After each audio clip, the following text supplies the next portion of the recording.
It is day 60 of 365 days of realizations. Trina Wright here. And today I want to talk about presence. I want to talk about the value of this simple technique of just being fully present in a moment.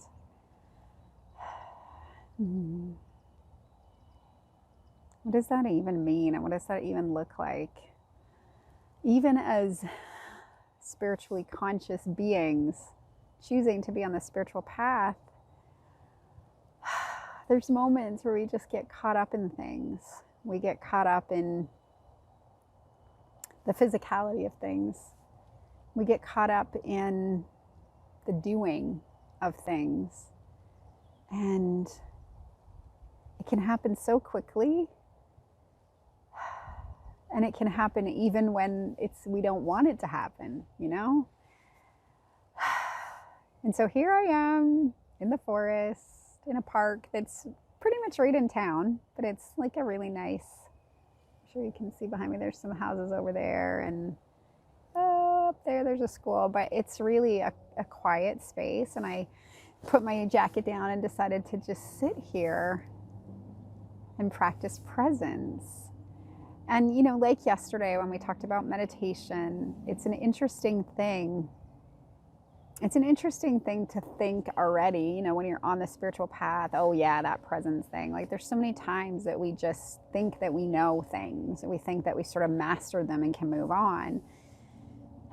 And yet part of being a spiritually conscious being is that. It's that being spiritually conscious all the time and amping up our game so that we don't ever get to a place where we're like settled in it, where we're like complacent, so to speak, where we like think we're done or think we've accomplished whatever it is that we set out to accomplish, so that we miss the new opportunities for stretching and expansion.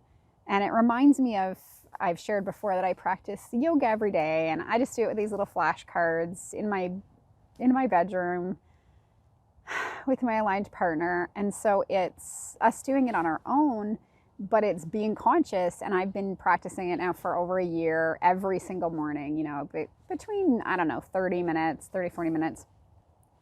maybe 12 or a few more asanas.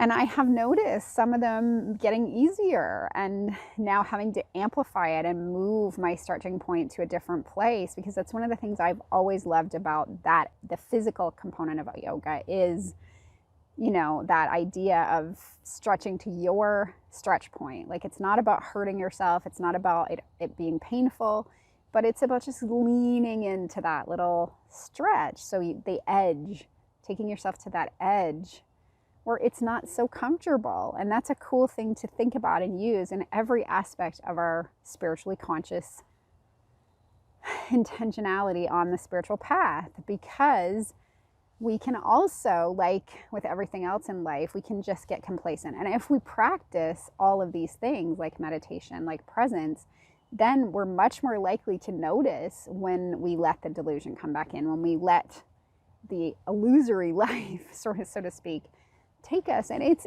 fine. It's okay when that happens. It's just, do we know how to then come back and center? And so here I am sitting in nature. This happens to be my very favorite, well, this is a miniature version of my favorite tree, but it's very cool. I have to check that out with my landscape architect husband, but I think that this is not an actual arbutus tree. It is a different part of that family. But I love these trees. One of the things I love about them is they twist and turn and find their way to the sun, which is a clean and clear reminder for us in nature of how we always want to be turning in the direction of our source. Just make that a conscious choice and do it. So in sitting here and wanting to be in presence, I picked this tree because of that. I also love that it sheds its bark. It gets very papery, thin tissue paper like bark, and it sort of it sheds it, and there's this smooth underneath. So it's almost like it's constantly in a state of rebirth. It's constantly in a state of expansion. That's how I want to live. I want to be a spiritually conscious being, constantly in a state of expansion. So what does that mean if I'm going to do that? That means that I don't settle into any belief that says you got it, that you don't ever make what Bentino Massaro would say a conclusion about anything, because what you think is your conclusion right now may not be a conclusion, like the next reachable conclusion. And also by telling yourself that, you sort of contract, you limit the potentiality of the newest expansion that wants to be born through you, that wants to come through you, that's waiting for you, that's in essence calling you. And that's what I want more than anything. So that's why I'm sitting here in the forest today, tuning into presence, because my realization for this day is constant practice of everything, of all the little things that we think add to a spiritually conscious life, is what keeps us in a spiritually conscious state of being. There's just, it seems logical and yet so easy to forget. And there was this really cool book written called The Slight Edge by Jeff Olson. I will drop the name and his name in the comments and maybe the link to get the book. And it's a really cool book because it talks about how we can slight edge our life and how we can slight edge anything. And in essence, what he's speaking about is 95% of the world won't do the things that are hard. And not even hard. It's not that they're hard. Like getting up at 4 o'clock in the morning and deciding to meditate and do yoga and do journaling, the things that I do before my kids go to school. Why do I do that? I do it because I know it gives me that slight edge. Not the slight edge over everyone else, but the slight edge over me. It's my stretching point. It takes me to then be in the best space that I can be, to then serve my children, to be in the best place, because I don't want to just be the mom. I don't want to be caught up in the identification as mom to my kids. I want to be like the epic teacher that they called me to be, that they are drawing out of me in every moment that they engage with me. I want to be able to get out of my way, to leave my beliefs out of it, to come into full presence, to be as empty as possible, and be a channel for their inner being and source to demonstrate to them the next thing for them to look at or to focus on or see. And I want to do that as purely and freely as I can. So by doing the routine that I do every day, that's more available to me. I have more access to living a life in that way. It's the same with like then when I decide to create anything, when I decide to move forward into building a business and serving people and figuring out what I can offer to the world that is going to really up the ante and really raise people's experience in this lifetime. When I think about doing that, the more that flow that I can get into, the more that I can be business partners with my inner being and create from that space, to let source say, you know what, this is what is being called for. This is what you're perfectly suited for. This is what your life has carved out of you. And this is what you can now bring to the world. Well, wow, like that's more than I could ever do if I was just identified with my person and my character.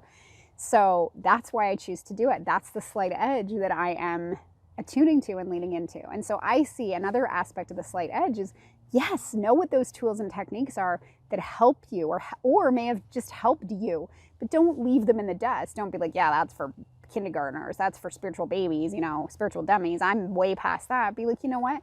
Every once in a while, on a fairly regular basis, I'm going to go back and practice those techniques. It's like I meditate every day because I know that it helps to realign everything in me.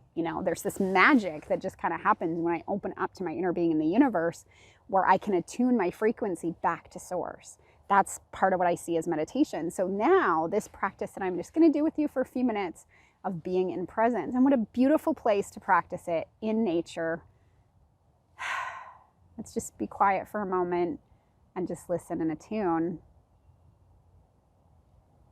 It's pretty quiet here. It's a pretty quiet place. And I've mentioned before on many of my videos that nature has a vibration that is really, really close to source. And I just know it. Like, it's just like I am full of clarity, conviction, and knowing of that. So when you spend time in nature, it just works magic. It just brings you back into that attunement. And it may just be a stepping stone. It may not fully do it for you, but it sure makes it easier. So when you just go outside, there's an expansiveness, there's a freedom, there's a space that can come so that, I know when my first husband was killed suddenly in an accident, a job-related accident, and the thing that was really a saving grace for me was going down to the river that was walking distance to our house, especially when I felt these sort of panicked experiences. It's so hard for me to remember that because it was so long ago. But when I had that anxiety, when I had that angst, when I was really, really arguing with the reality that I just didn't like and really feeling like I wasn't going to be able to get over this condition because it was bigger than me, I could just go down by the river and just be like, and all of a sudden I just felt like I could breathe. And some of the times I'd walk and I'd be like crying, and I'd just be like feeling this visceral emotional release of experience. And yet I felt this like freedom. I felt this like every time I went there, I felt this calling, as if my inner being had the tiniest little bit of access. Because when you're in that feeling of despair, when you're in that feeling of grief, when you think a condition is bigger than you, you've disconnected yourself from the flow of who you are. So you can't hear the next impulse that your inner being is sending to you. But when I got out in that space, when I just allowed my vibration to relax and to sort of settle in to the vibration of the nature, the river, the flow of the river, just that flow, the sound of the river, all of a sudden I would just get a little tiny inkling of something from my inner being that was like, it's going to be okay. It's going to be okay. You've got this. Just walk and be. That's it. Just walk and be. And I guess that was probably when I really started to recognize the power of nature. And so now, right now, back currently to this moment, I just sit here and practice presence. And what does that look like? It just sit here and just listen to the sounds. I hear the birds.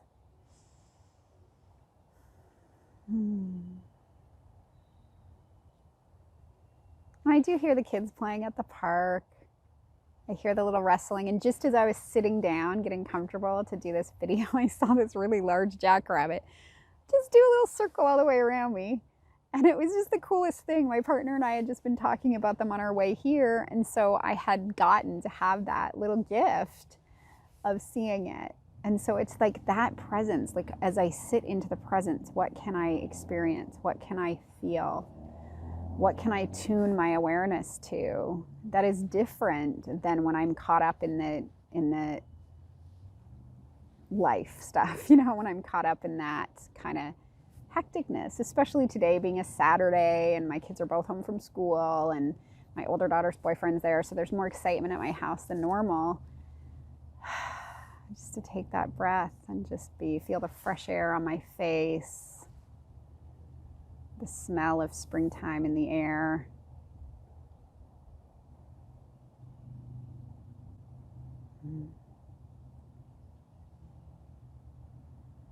All the little birdies playing.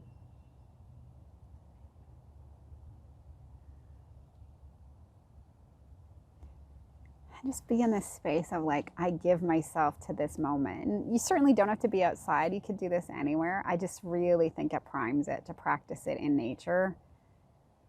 It's sort of like stacking things into your favor, like stacking things for you when you practice it in nature. You could tune into the earth. You could put your hands right on the ground and just feel. I mean, it's a funny little thing because I darn well know it's an illusion and I know it's my creation. But one of the things I love about being in nature is that, like, just be like, oh, I created this. I created this. I created this. And then feel into it, like feel as if it's epic. I mean, we created this cool story that then turned into some aspect of a perceptual reality, that we live on this giant floating planet. Like, it's just like almost defies the ability to even fathom that. Not only that it could be possible, but then that we believe it's possible when it's just a projection is just mind-blowing. And if that doesn't resonate for you, don't even understand what I'm talking about, that's okay too. Just to stand in the awe of whatever it is that you're seeing as you sit in presence. I mean, when we meditate, we close our eyes and we move inward. This is like a way to still stay fully engaged here fully engaged in everything you're seeing, everything you've created, but to do it from a different level of experience, to do it from a like, how can I merge into this creation? How can I merge into what I'm seeing in front of me?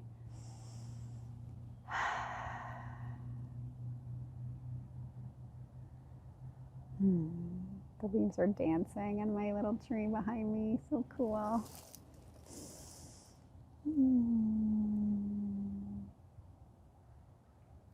So I invite you to revisit presence.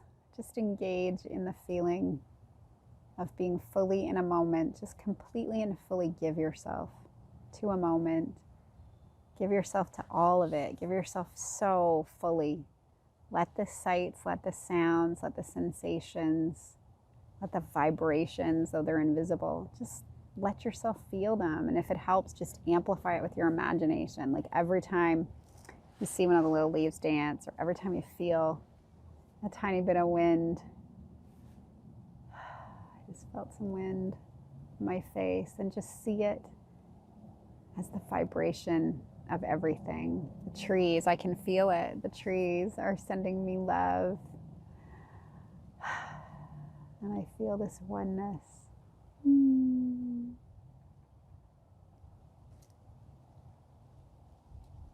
So as I was saying, this is the thing, like amplify it, amplify it, amplify it, just amplify it. Keep moving forward with all the techniques we've learned to just keep them moving so that we're constantly stretching ourselves. And just quickly, I will add, I mean, I'm not in any way saying that presence is an endpoint of any kind, because it's just a process. It's just part of it. And there is a slight difference between presence and being now in this moment and awareness. And I think they're both very valuable. And that's something for a whole nother video. But I think the ability to just come fully into a moment is precious. And it shifts so much. It just shifts so much, because once you can do this here in nature, then you can easily start practicing it in your life. And when you do the little technique of just kind of taking a couple seconds and tuning in, like then you can start doing it with your eyes open. Just just consciously decide in that moment, I'm gonna be in presence. I'm going to be fully here right now, so that when your child is asking you something or talking to you, you're not distracted. You don't have 100 other thoughts going on in your head. You're not trying to get out of that moment. You're right there in the moment. And this practice, whether it's outside, whether it's in the house, you could sit in your living room, sit on the couch, and just be with every noise, with every sensation, with every visual, and just be fully there. You can do it with your body. Just practicing it will then help shift it when you're just going about your daily business. Be like fully present with the cashier when you're buying the groceries. Be right there. Look them in the eye. Be there. See them as an aspect of you. See them as another expression of God, because you've practiced and you know how to hold that presence. So find your stretching point. If you like this video and my other videos, then I invite you to check out more videos. I also invite you to click the subscribe button so that you know what I'm doing, and you can stay in touch with me. If you click that little bell, it'll send you a notification every time I put up another video, which is pretty much every day. And I will see you in the next video, probably tomorrow. Have a great day being in presence. Bye.